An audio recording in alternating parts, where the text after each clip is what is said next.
the impact that when one commercial building comes off, how much the schools lose.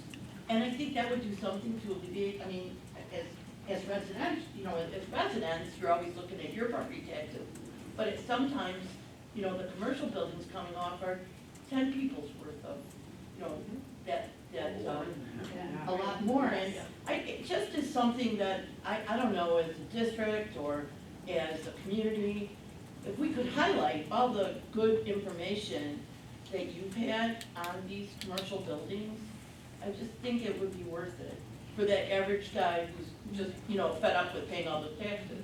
So I think it's a twofold item, because one, we do get notifications, but when you see these large refunds, it's because they have the ability to go back several years and claim that exemption. So like, we pulled this building off the tax rolls when we purchased it, but we made sure we filed our exemption like the day after closing, so that we didn't have a multiple year lag time in terms of paying into property. I mean, I can't understand why people would want to pay property taxes. You know, I know they get their money refunded, but quite frankly, I would rather not have to cut a check and wait a couple of years to get it back. So I think, you know, it is the good and the bad of the system that we have, and it's a very complex system. I'm just gonna add real quickly too, I mean, Mary's absolutely correct, but the interesting thing is, depending on the township that you go to, like Park Ridge, does not want any big box businesses here. So we really don't have that many businesses to help offset the real estate taxes that we pay, but you go to Niles, they have all these facilities and all these businesses, and their tax base is really low. So it's a double-edged sword. Explains it's the same. Yeah. It was interesting when we were doing the work on the referendum. It is a urban legend, and only an urban legend among some taxpayers in Park Ridge that they subsidize other parts of the district, when in fact it's just the opposite. Our Des Plaines property tax base and Niles property tax base actually help subsidize the rest of the district. All the points. All right, anything else on that? Sean, instructional services? No, we is not. What other requests? There were 3, they've all been completed. And then first reading the board of education policies, I think this was from the AHAD. Do you want to address that? Sean? Craig? Yes, first reading, you said? Sorry, I was Yes. talking to Mary. It is. We were talking about something in her report, so. Yeah. Okay, so the ad hoc committee had pulled a few of the policies that were recommended by the American Association of School Boards Press Committee. And so we pulled those to discuss those separately. And so what you have before you for the first reading are those 3 that were recommended to be altered by the committee. And so they're up for a first reading. If the board members want to digest them this year, or excuse me, this month, and call me or email me if you have any questions. Probably one of the biggest changes was because of some of the new laws related to ANCRA, the Abused and Neglected Children's Act. And so there were a lot of policies that had different submissions, you know, entered into them related to that law change. And so you'll see some of those as well. But I'll be happy to answer any of those questions now or at any point over the next month. I am going to have some follow-up questions on the abuse and neglect. This is the question, though, I have again. If we do upgrade to the higher press membership, which is taking quite a process to do, right? So these are like an example, these would be automatically upgraded to their version, and we would not have to pull ad hoc committee, or is that not true? No, I think what we talked about was, we think we're going to have to continue to do that. Greg and I were talking, and the reason is because they make a proposal about a policy, and there's a lot of options that you can adopt or not adopt. And I think it's good for our board to have some discretion Yeah. in what we are adopting. And we are, you know, the committee is doing that. They are making some decisions. I'll just give you a simple one. Our board elects for 1-year terms. It would, you know, in the press policy, it sets a 2-year standard. We've always done that. We have, I Yeah. think we had, anyway, we have always done that, but, we needed to change the press policy version because of that. So we have a lot of those little legacy things in our existing policy and old policy, some of which, that's why the ad hoc, some of those things you may wish to hang on to, or in that particular case, it would take, first of all, you gotta know it's there. If we adopted that, that would be a change of what we've done. Well, that's the concern. I mean, I do think you need to have a policy committee. And I've always sort of been an advocate for a policy committee. I don't think it would have to meet as often, but I think it's easy to adopt what press is recommending. If we're not careful, we may be adopting things we're not doing, and we don't have to adopt. And we don't want to be committing ourselves to things that we really don't want to do. So I think and Greg's doing a great job looking over everything, but I do think we need a committee. So then that comes back, and I agree with that, because I think there needs to be discernment of what we're approving and what we're saying are our policies. Second thing though is, this was a significant incremental cost, and I'm trying to determine that incremental cost, is it worth it, what are we getting for it, then, that's my second question. Well, The cost was, the initial cost was a one-time cost because of the setup. And one of the reasons that we moved in this direction was so that we would have a nice searchable set of policies on our website that would be more user-friendly.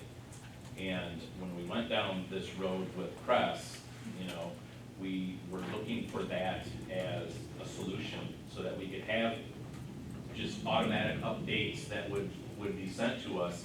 And then what we realized is, especially now after these major law changes that occurred, many of these policies that were recommended for changes had some very, they were like extremely conservative in their written, you know, how they wrote The those. options they were picking were very conservative, Yeah. or they were more than we needed. Okay, and I'll give you an example. I mean, the press policy talks about FMLA, and in their example, they say you can start FMLA after the staff member has already exhausted all of their own sick leave, which means you've now increased that length, whereas our legal team and what we've always had in our policies, you run that concurrently, so that we don't extend FMLA for more than the 12-week time. And that's an option, you don't have to, do it. But the way they drafted it, it was different than what we really wanted to do. So we do think it's worth the incremental cost because you can more easily search things? Yeah, and that was just gonna be that one-time setup fee, so we're not gonna have that $10,000 cost, I think, every single year. After that, it's just a maintenance fee cost for the automatic updates and for them to take what we ultimately decide will be our new policy and then put it into their system so that it's now searchable on our web. And what you're getting is, as valuable as anything, is they have a legal team that stays on top of updates, and which is hard to do if you're not doing that. That means that staff here have to be paying attention, and that's really, really hard to do in and of itself. But I think we had that even before We we did, decided to we go to did, this we level. did. We Sorry, did. we talked about that at length Yeah. when we first decided whether to go to this or not, and then I just wanted to see if we still needed it. But the good news is, I mean, we've got 3 policies here that were removed from the set of all the policies, and if you look at what's up for the second reading tonight, those are all the ones that the ad hoc committee decided, okay, we're comfortable with those suggestions from press. So in reality, out of about 20 or so different policies or more, we pulled out 3 that we wanted to put the 207 touch on it. Right, and have the board look at them more closely, Yeah. the ones that we thought. Well, thank you. There you go. All right, awesome. So I don't think it should necessarily be an ad hoc committee anymore. Ex It officio should be a committee. standing. I think it should be, it should be a Formalized. quarterly, I'm just saying it should be I a agree with you. regular committee that the I president. wrote a note to that. Okay, because I do think Board it member. should be. Yes, I did, no, Yeah, seriously. yeah. I agree with you. Maybe because just it's meeting not- 4 times a year. Because what I'm whatever. hearing is, Yeah. no Yeah. matter what level we're at, it's embedded that we need to do this review, make discernment, and make our own decision as district oversight board. Yeah, it sounded good initially, but I think as we've gotten into it, I think we really do need to put several eyes on them as they come in. So maybe should we proceed at this year or? Well, it's on a periodic, It may when the president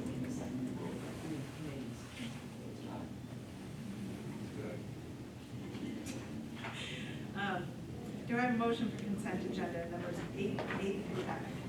So moved. Second. Austriaco? Aye. Collins? Coyle? Aye. Lee? Aye. Yusuf Abramson? Aye. Owen? Aye. Bessler? I for B through F and abstaining from A.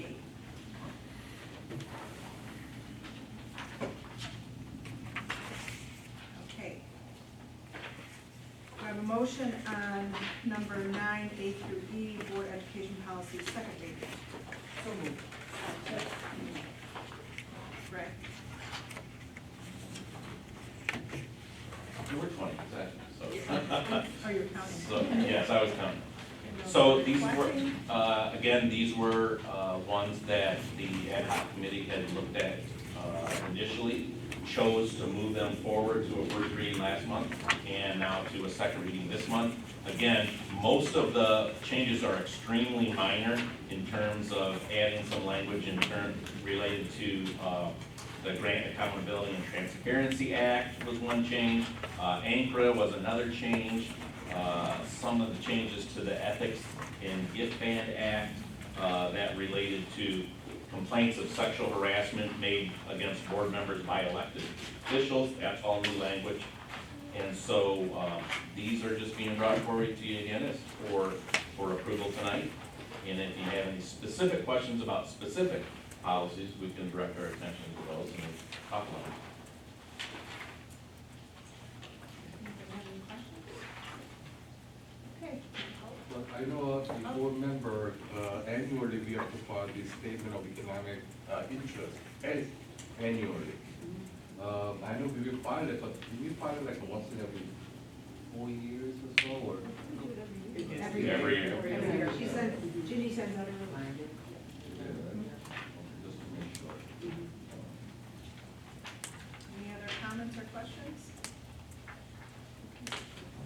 Yusuf Abramson? Owen? Aye. Lee? Aye. Coyle? Aye. Collins? Aye. Austriaco? Aye. Bessler? Aye. Okay. Do I have a motion on item 10? We're gonna take these one by one, so we can discuss them all. So these are, item 10 is approval of bids and awarding of contracts. Do I have a motion on item 10A for Mid-State Concrete Industries? Second?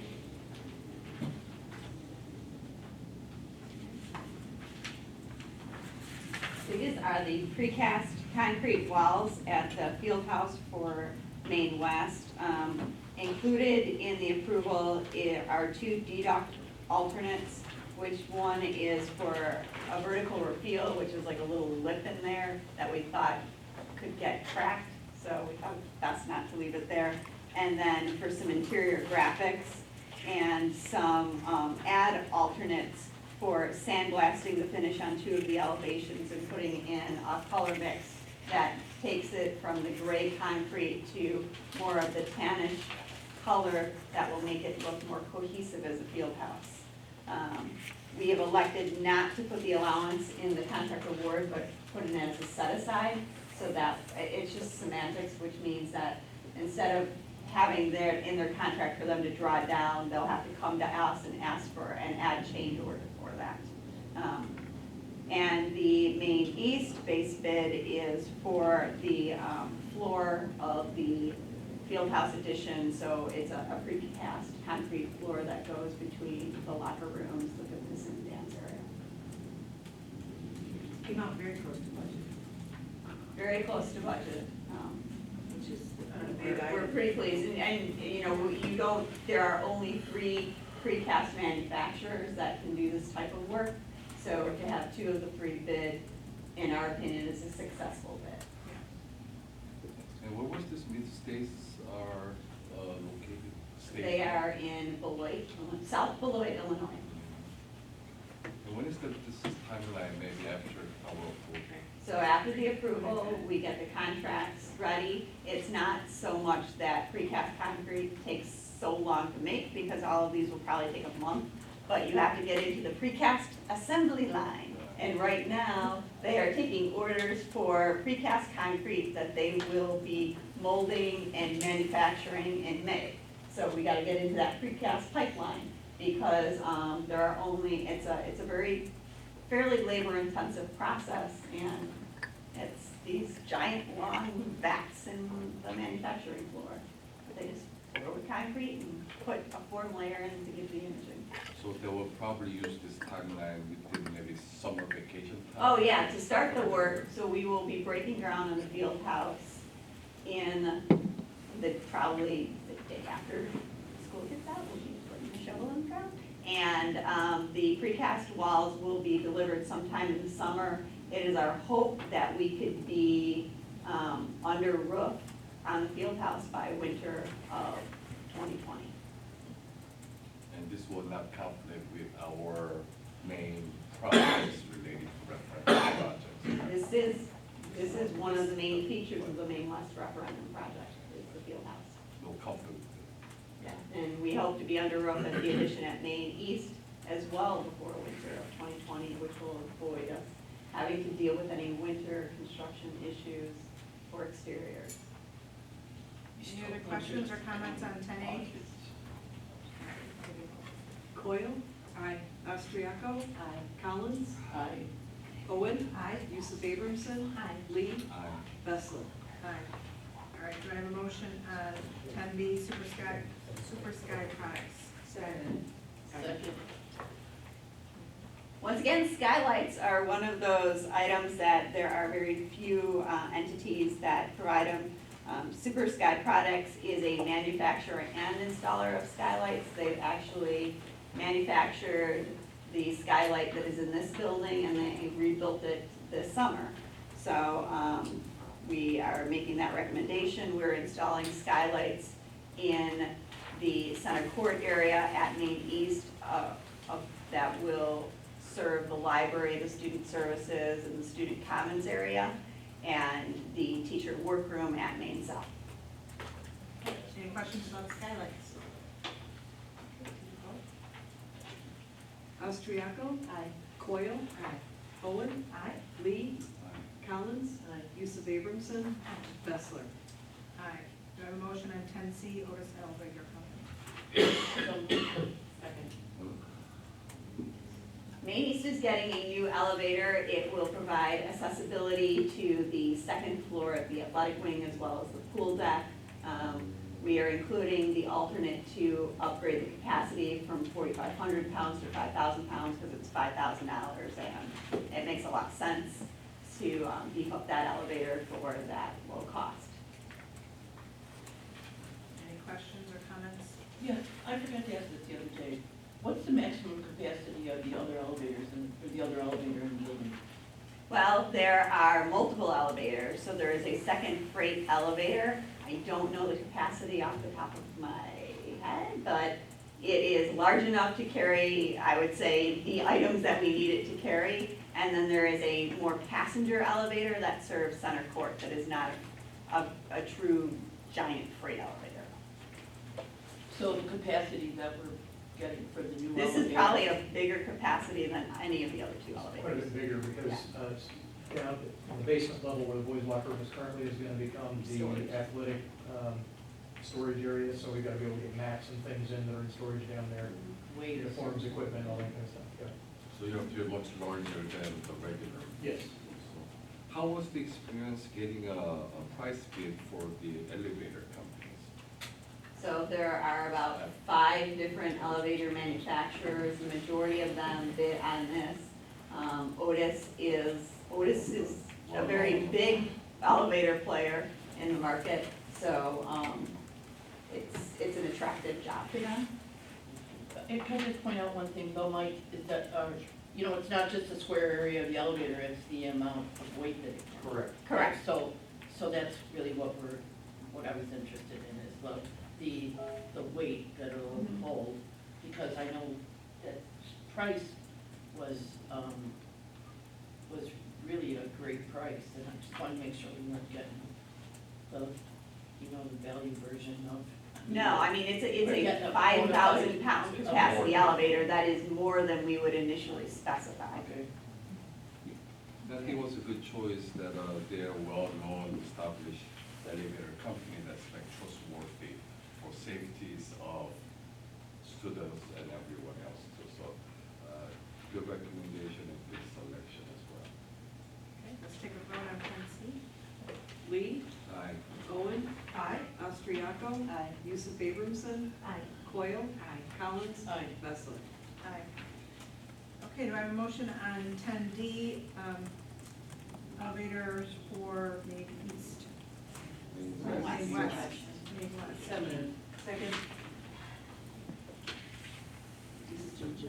This is to reject. So at Main West, initially, we were gonna convert the freight elevator to maintain the freight elevator status and also serve as a passenger elevator. And looking at the scope review, the size of the car that they were specifying doesn't work for a freight elevator. So we're kind of going back to the drawing board. It doesn't need to serve as a passenger elevator until we do the renovations to the lower level of Main West, which is a phase 2 project. So we know that we are rejecting this and pushing the design further along to see what it makes sense, if it still makes sense to do the conversion of the freight elevator, or if it makes sense to retrofit the existing passenger elevator, which serves the first and second floor, but not the basement. So those are our two options, and we're just getting some more time to figure out which one of those is doable and then is cost effective. So what's the timeline for rebids? It will be during phase 2, which is in an August bid for construction, probably during winter of 2020 and beyond.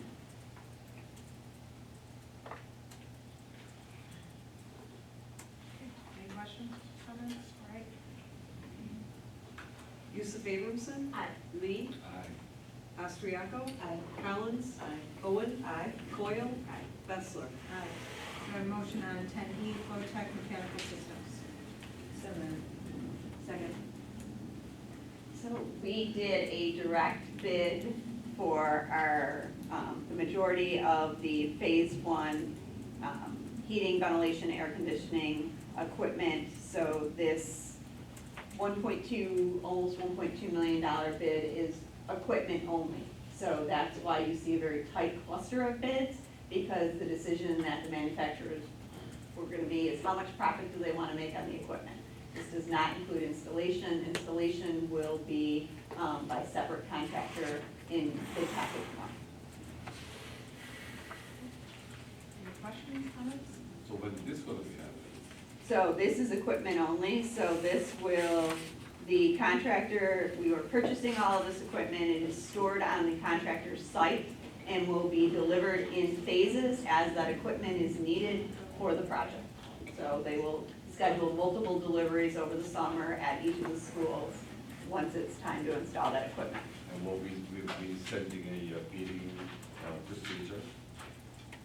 This To do all is the formal installation. bid, so the installation will be covered on those bids that we award in March.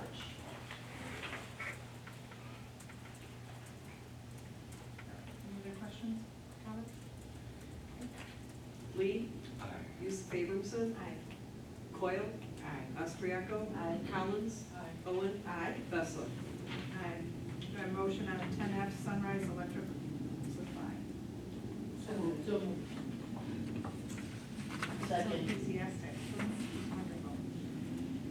Okay, So this is the one that at the Buildings and Grounds Committee, we were holding for additional investigation. On Wednesday, we did a walkthrough with the multiple manufacturers and sub-manufacturers of the electrical switchgear and visited all of the electrical substations in the first phase. Looked at the concrete pads, looked at the portions of the equipment that were existing, took measurements, made sure that the specified equipment in their bid could be installed in the confines of that mechanical area. Some are larger than others, and it turned out very well. So they felt comfortable that their bid price and the equipment that they specified would meet our needs. Pepper was part of the walkthrough. So we were good to go. We were bidding once again direct manufacturer. Part of the reason for the walkthrough is it is not as typical to bid direct to manufacturer because you don't normally place this number of electrical switchgears, but all of them were pretty original to the building, so they were quite impressed with the operations, the existing equipment, but it was clearly time for an upgrade. In all three buildings? Yeah, it's gonna be in all three buildings. This equipment specifically that they had in question focused on Main South and Main West because their switchgear rooms are smaller than at East. Shocking, I know. Will any of that, Yes. will any of that have an impact on any of the tech? I mean, if they switch that out, will there be Yes. any kind of, I mean, I'm thinking. So, like- so one of the things we were already talking about is, I mean, obviously, when you replace an electrical switchgear, you have to turn off the power.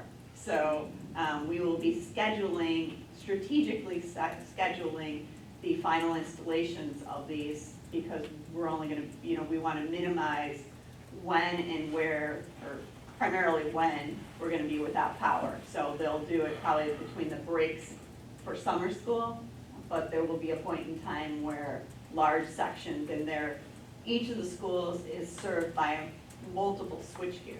So it could be that B wing goes down, but C center, South stays up, A wing stays up, and then 2 weeks later, they're doing a shutdown of C center at South and then A wing at South. So at Main West, it's D wing and C wing, those substation switchgears are being. So at one point, they'll schedule them when they're least impactful, but you've got to turn off the power to change out the substation. I mean, there's But there. no other way to do it. But like district tech would be on generators then? So district tech is on generators and they will switch over.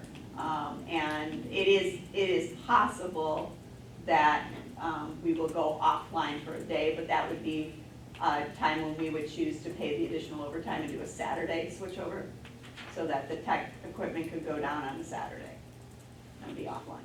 So eventually Main South and Main West will be kind of work on together, almost like No, same time. these are just, this is the, so you hear of the ComEd substations, right?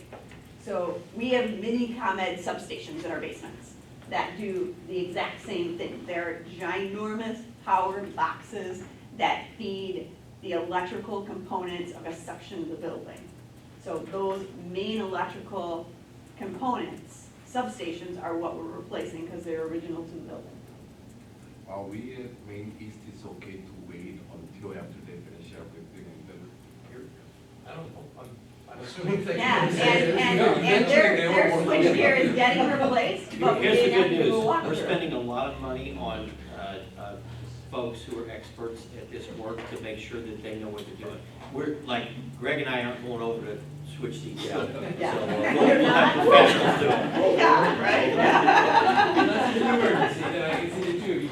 I can change the switch in my house, I'm qualified to do that, that's where my expertise stops. Yes. No offense to Mike, but we're not. These are locked, we're not, so even if Mikey's had one, we're good, we're good. they're locked, you can't touch them. All right, any other questions or take a vote? Lee, Aye. Collins, Aye.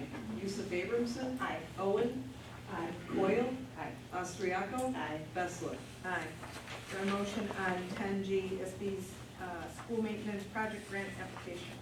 So moved.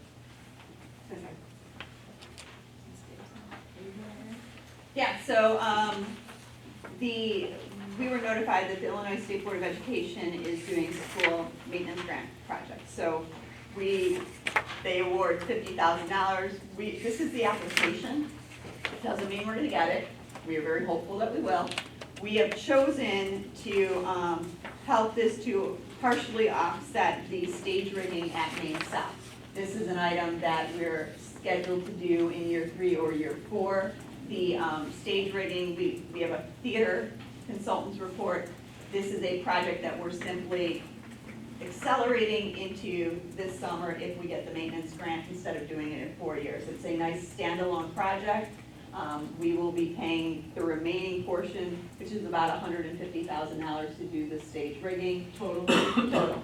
So it's a $200,000 project, $50,000 for the grant, $150,000 in the district. We are simply accelerating an existing project and taking advantage of the maintenance grant. When, do you know when you'll hear? We anticipate hearing in June. The maintenance grant is due to be filed with the state by February 14th. This is for Maine South. This is for it's actually could be a district-wide maintenance grant. This is the standalone project we looked at. I mean, we looked at doors, and it was like the number of doors and where they would go. This just made a lot of sense because it's the component that's, there are about $8,000 to the theaters that we're doing this year that are due now. This is the next highest priority in terms of ranking for our theaters. So if we do get this grant, we have to use it this year. We have to use it this year. So we're gonna move forward with the design, but the design will be good for this summer or 4 years. So it's not, it is money that we would be spending on the design of the stage rigging anyway. Application has been submitted. The application cannot be submitted until after it is approved by the Board of Education. What are the chances? Looks good. They have about $40 million, they said, so. Four. 4 million. 40, they said to us. You said 4, yeah. Oh, So, so there are, they anticipate awarding one to every school district that applies. So if they've got 40, add some zeros. I was gonna say, why would, yeah. 50,000 is the limit. Yeah, I mean, if it was more, we'd be applying for more. trust me. At every district, not County, high it's school. very. Every district that has the opportunity to apply, No. I will tell you that I don't, because the state used to always say, we give these maintenance grants, and then for 7 years you all apply and they never give you any money. So there might be some districts that see maintenance grants and just go, this is the same old stuff, but this is not, you have to look at the state budget because they allocated money to this area, which is why we are jumping back in and applying. There's no risk, I mean, you know. Yeah. So it's great that we can apply for the facility maintenance grant for Maine South, but also. It's for the district, the money's fungible. It's $50,000 of, it is for one project, but that's $50,000 of, the way this district works is the 50 comes from the entire district.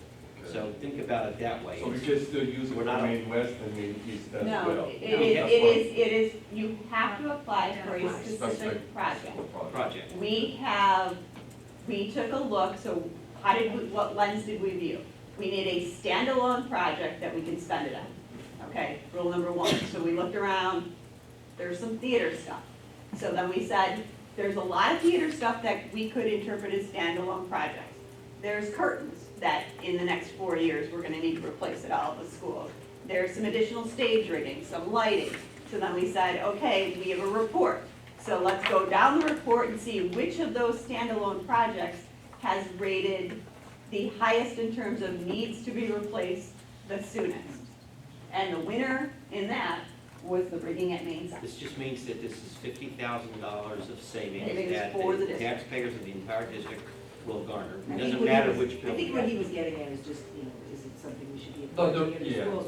But I think in this case, we're gonna do it anyway, it's a job. No, I mean, it's all good. Yeah. But what I'm saying is Maine West and Maine East, much older building, definitely for facility maintenance, when we talk about maintenance wise, they have definitely more considerable repair jobs that they desperately. Right, but I think Needed. from what I'm understanding, it had to be a specific kind of project, and she then made a list. I did not make the list here, but we had hired a consultant to do an analysis of our theaters, and based on the condition of the theaters at all 3 schools, this is the next item on the list in terms of requiring replacement. Because believe it or not, some of the schools, some of our older schools have newer stage rigging. Yeah, and South State Rigging actually is in the worst shape of the three. Yes. It's been about 25 years since we Okay, replaced okay. that, and it's All no right. use. Okay, so we're ready to vote? Lee, Aye. Collins, Austriaco, Coyle, Owen. Aye. Yusuf Abramson. Bessler. Aye. So now that application can go in now. Yes. Okay, so do I have a motion on number 11, 11.457? No, the 457, Oh, here, my own notes are so bad here, on the plan, the 457B plan amendment. So moved. Second. That's a valid part to follow.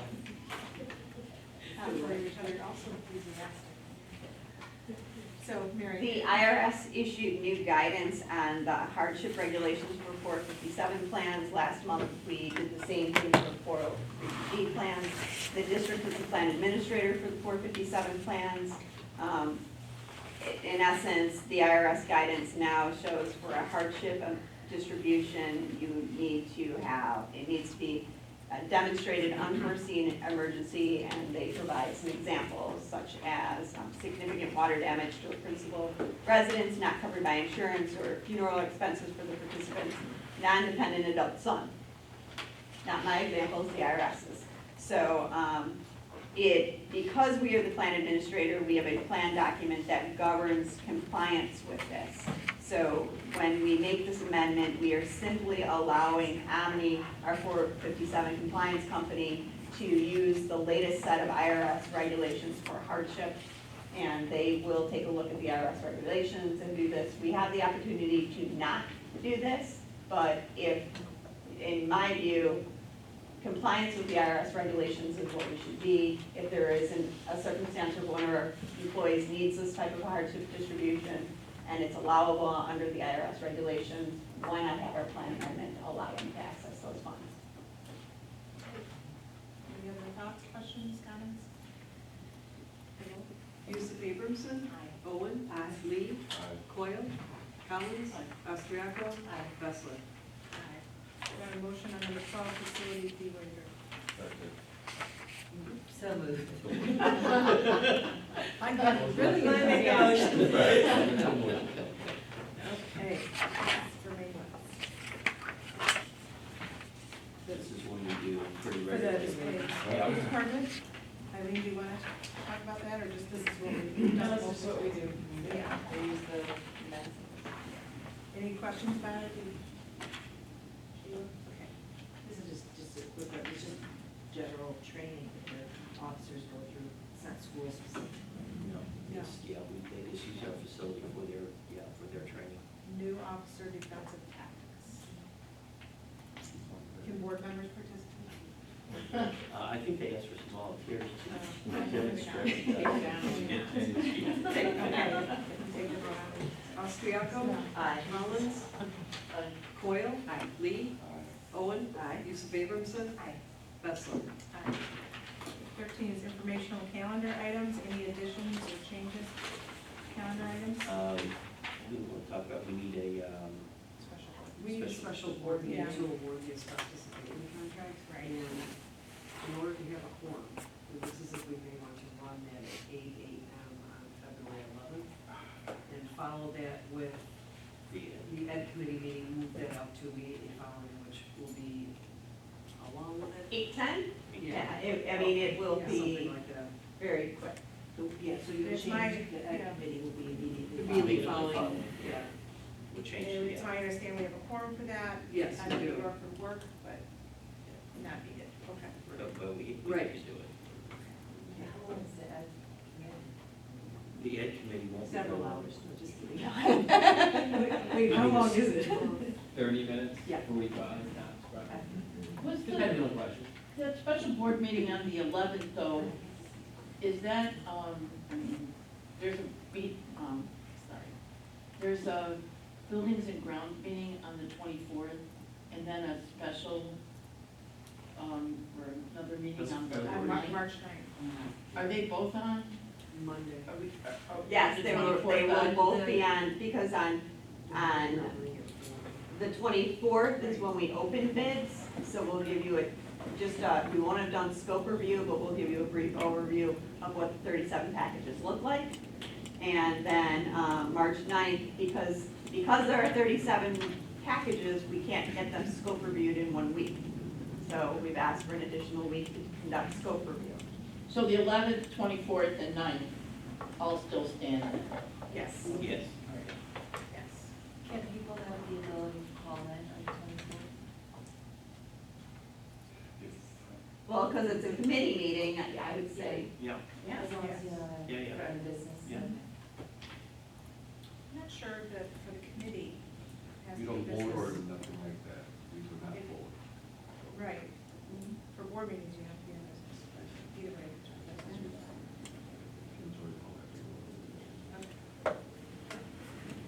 Okay, any public comments? Okay, do I have a motion to go to closed session for the purpose of review of closed session minutes?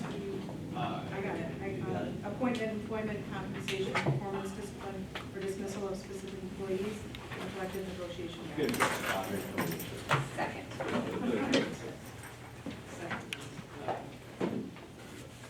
Austriaco? Aye. Collins? Aye. Coyle? Lee? Owen? Lisa Vader says, Bessler.